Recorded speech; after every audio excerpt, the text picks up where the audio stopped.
Greetings to all my fellow watch enthusiasts on YouTube and Facebook and wherever else this video will be seen and shared. It's Celine Driver once again, and once again it is time for State of the Collection videos. I did say videos. There will be multiple videos. It looks like in order to break this up a bit so that the videos are not ridiculously long, it looks like there's going to be 6 of these spread out over several weeks to, give each video its due on viewing and so on. And I have too many watches, obviously, so 6 videos looks like it's going to be. This is video number 1. These are all, I don't really want to call them entry-level watches. These are the first 3 videos are going to be basically gradually ratcheting up in terms of cost. And then the second set of 3 videos will be Zelos watches. All the watches you see here have individual videos going over specs and so on and so forth. So if you see a watch that you really want to learn more about, just go back through the archives of my channel and find that particular watch. I hope you'll enjoy that. Anyway, let's get into it. I have all kinds of different watches here. We'll start right here. We'll start with one of my 2 Casios. I do have 2 Casios. This is the Casio World Time. This is a very inexpensive watch. Usually you're able to pick these up for about $25 or so, or maybe a little less on Amazon. They are a very simple watch in terms of construction. This particular one has a metal bracelet, sizable metal bracelet. It's a plastic case, however. Really a nice watch. It can track multiple time zones. It's a perpetual calendar. Got a stopwatch feature, alarm feature, countdown feature. It does have this analog watch clock up here that is synced to the digital down here, and it does have a map of the world. And if you can see it, maybe you can see there's a dark sliver on the eastern time zone of the US that extends all the way down through South America. I modified this watch according to another video I saw out there where I took basically photographer light filters in blue and orange, and took the watch apart, which it comes apart very easy with just a few screws. Popped the movement out, popped out the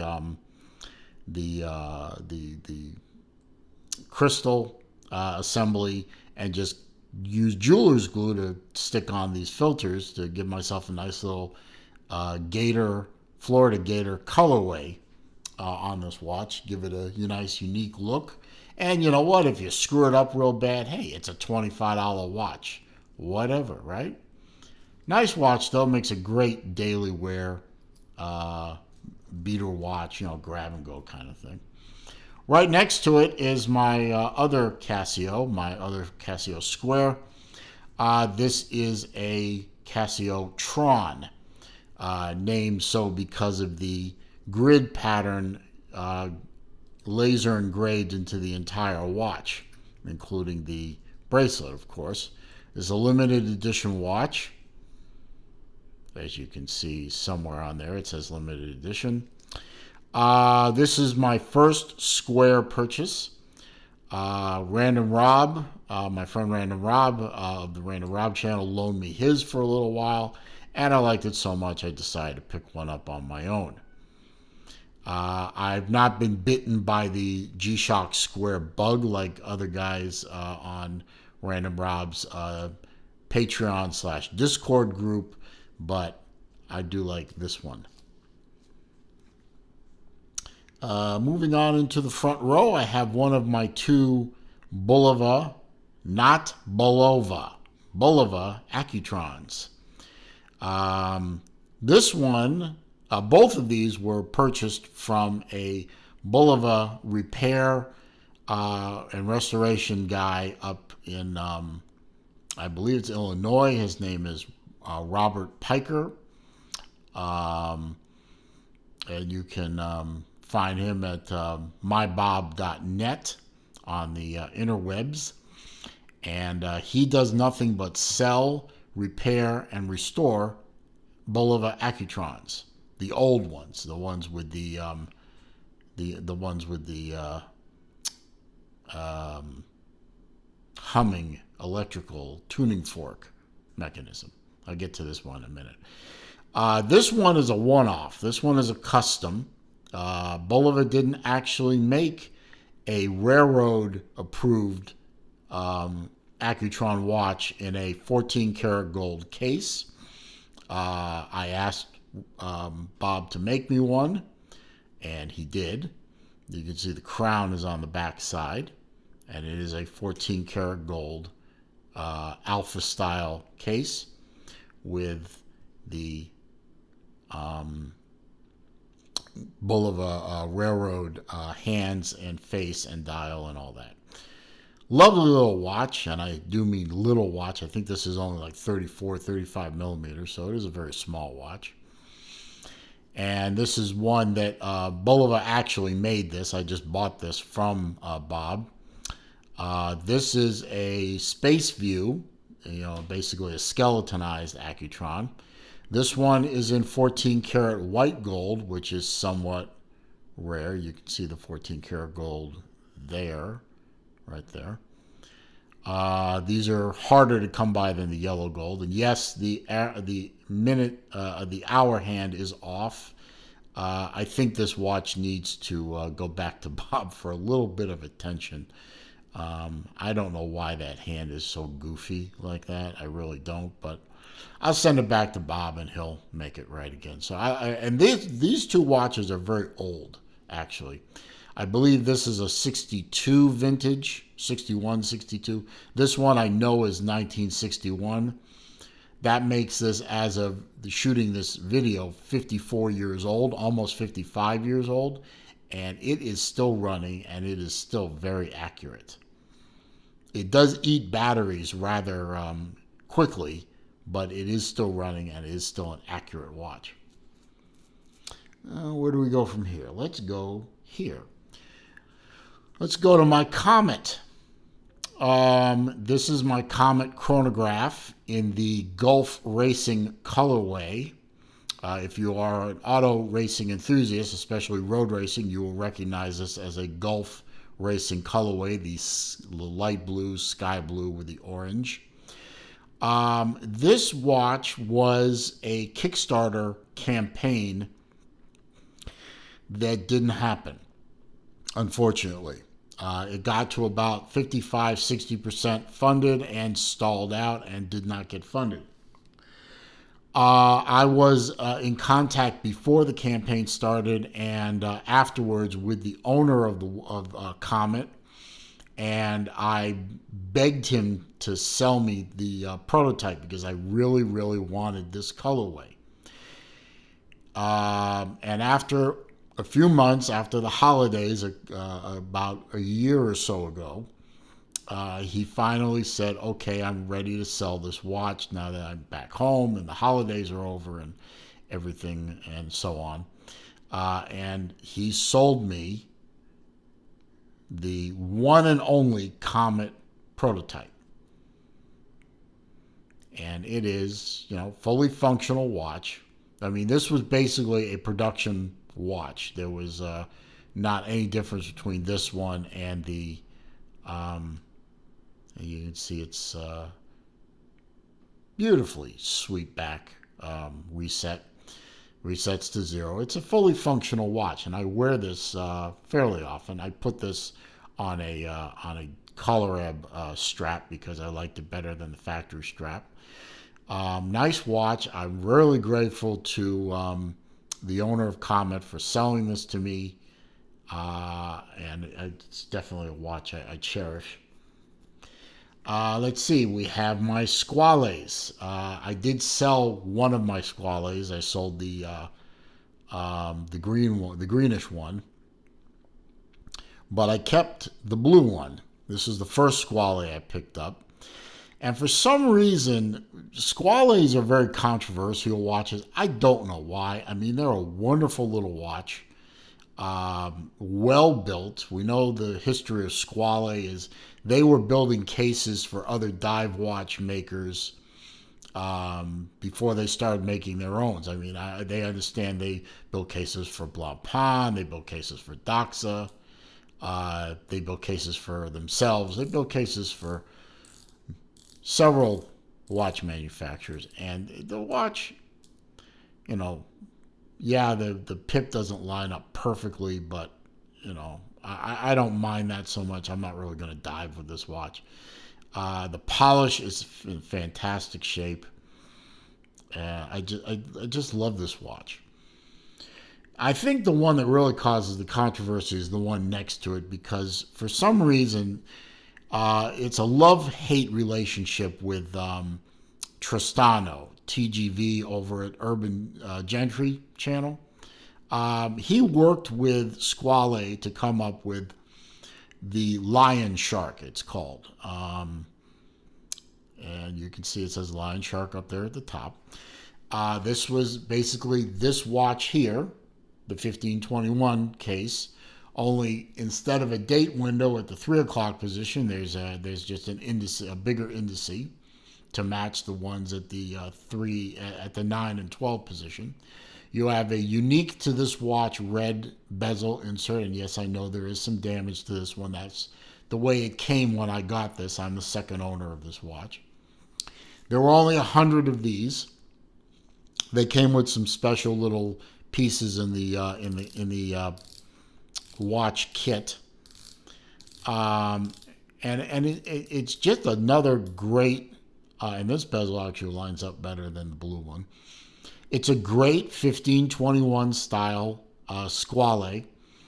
It's just controversial because of the guy who helped design it. I mean, I don't know. I've emailed back and forth a little with Tristano. He seems like a nice enough guy. I mean, he has his particular style with his watch channel, and I have mine, and you know, others have theirs, and I just don't get what the controversy is all about. But you know, if you're one of those people that have controversy or issue with TGV, you know, you do you, sir or ma'am. I'm going to do me.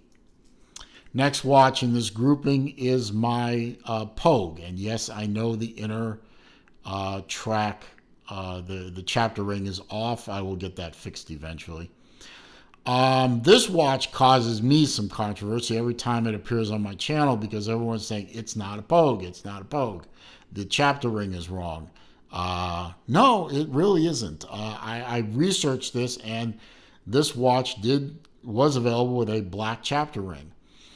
But if you guys want to say that this is not a Pogue, this is not a Pogue, okay, it's not a Pogue. I don't care. I love this watch. I love the gold watch face. The Pepsi bezel, everything about this watch is in great shape.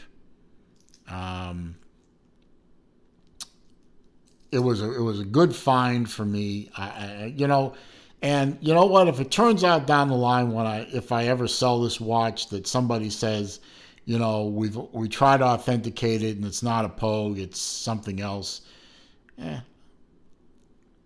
For one thing, I doubt that that's going to happen because this is a 6139 watch. It dates out correctly according to the serial number. I'm fine with this watch, Pogue or not Pogue. It doesn't bother me. I have a small grouping of orange and blue watches here, my gator watches, I call them. Starting with my Glace Combat Sub in the orange and blue colorway. I think this is one of the prettiest watches in my collection. Very nice bezel action. I think it's a 60 click. Really wears great. It's in really good shape. It took me a while to find this particular colorway. It didn't seem to be very popular, but I did find one, and it works beautifully, wears beautifully, and on game day for my Florida Gators, it's a very nice watch to wear. I enjoy it very much. I have an SKX. This was an SKX 011 that was pre-modified. I bought this already modified by Mark over at Long Island Watch. He did one of these for a customer, I think the story goes, and did a few more for sale because it came out so well. He changed the crystal to a sapphire, and you can see it's got a very nice dome to it. He changed the bezel insert to a blue one instead of the black. It's got a coin edge bezel. It's got a much better, higher quality Strapco bracelet on it. So, no jingle jangle. It retains the 7S26 movement, so it's a non-winding, non-hacking movement, but that's not a problem since it spends time on a winder. Oh yeah, and the Mercedes hands too. And just a beautiful pre-modded SKX. So I didn't have to do anything except take it out of the box and wear it.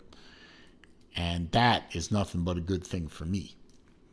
And finally, I have an Islander. I believe this is the ISL 24, I believe. This is the one originally came with the blue face with the blue and silver sapphire insert.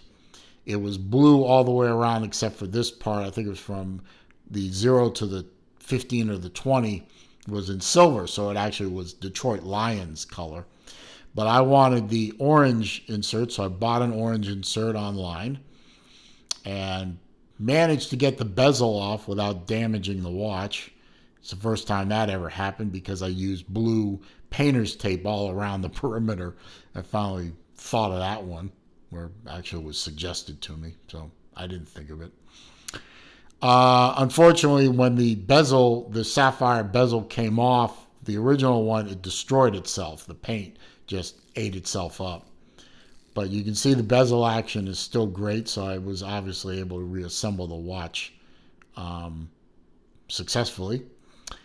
And otherwise, it's a standard Islander ISL 24 with the sapphire crystal, with the really nice bracelet, the really nice case back, and very nice watch. Also a great watch to wear on Florida Gator game day.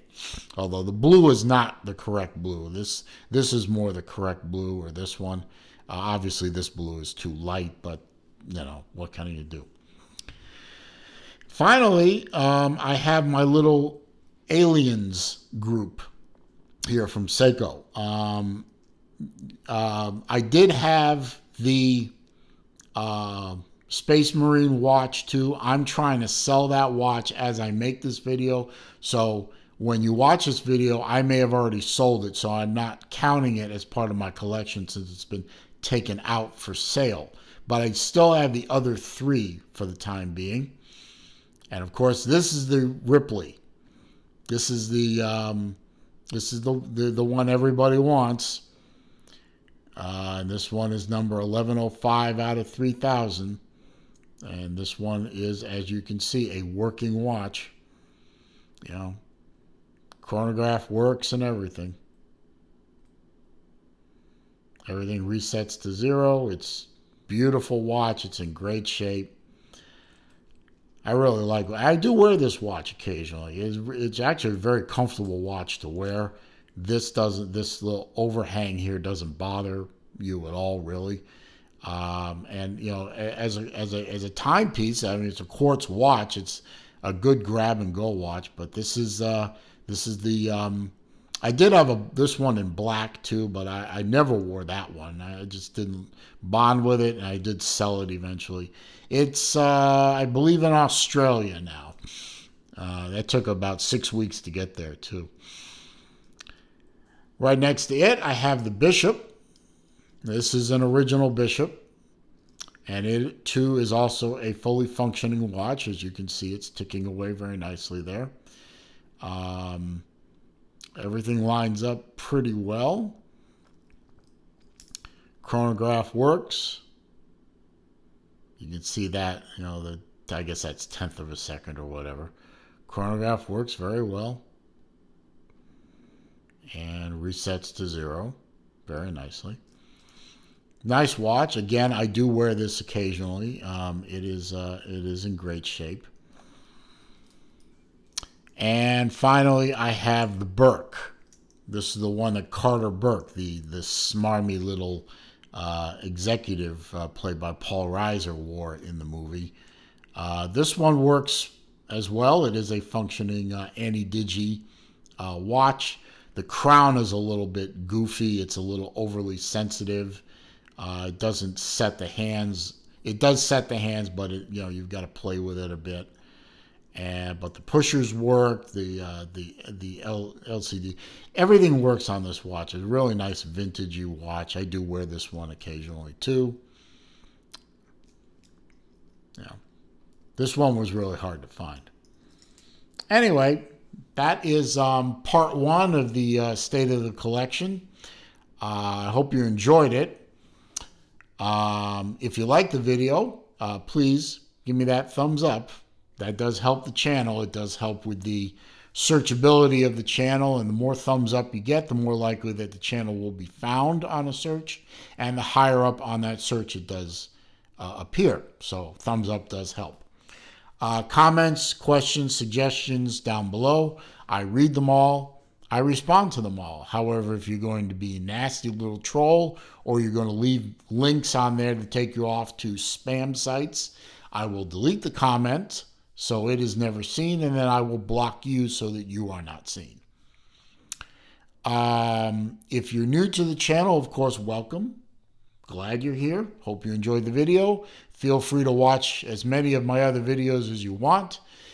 Before you leave, though, please click the subscribe button and click the bell icon next to it, so that when I upload new content or I go live, which I do every Wednesday at noon Eastern Time, or other times during the week when the mood strikes, you will be alerted to these things. Hope you stay safe out there, stay well, stay healthy. There will be more State of the Collection videos after this one, so stay tuned for those, and have a good day.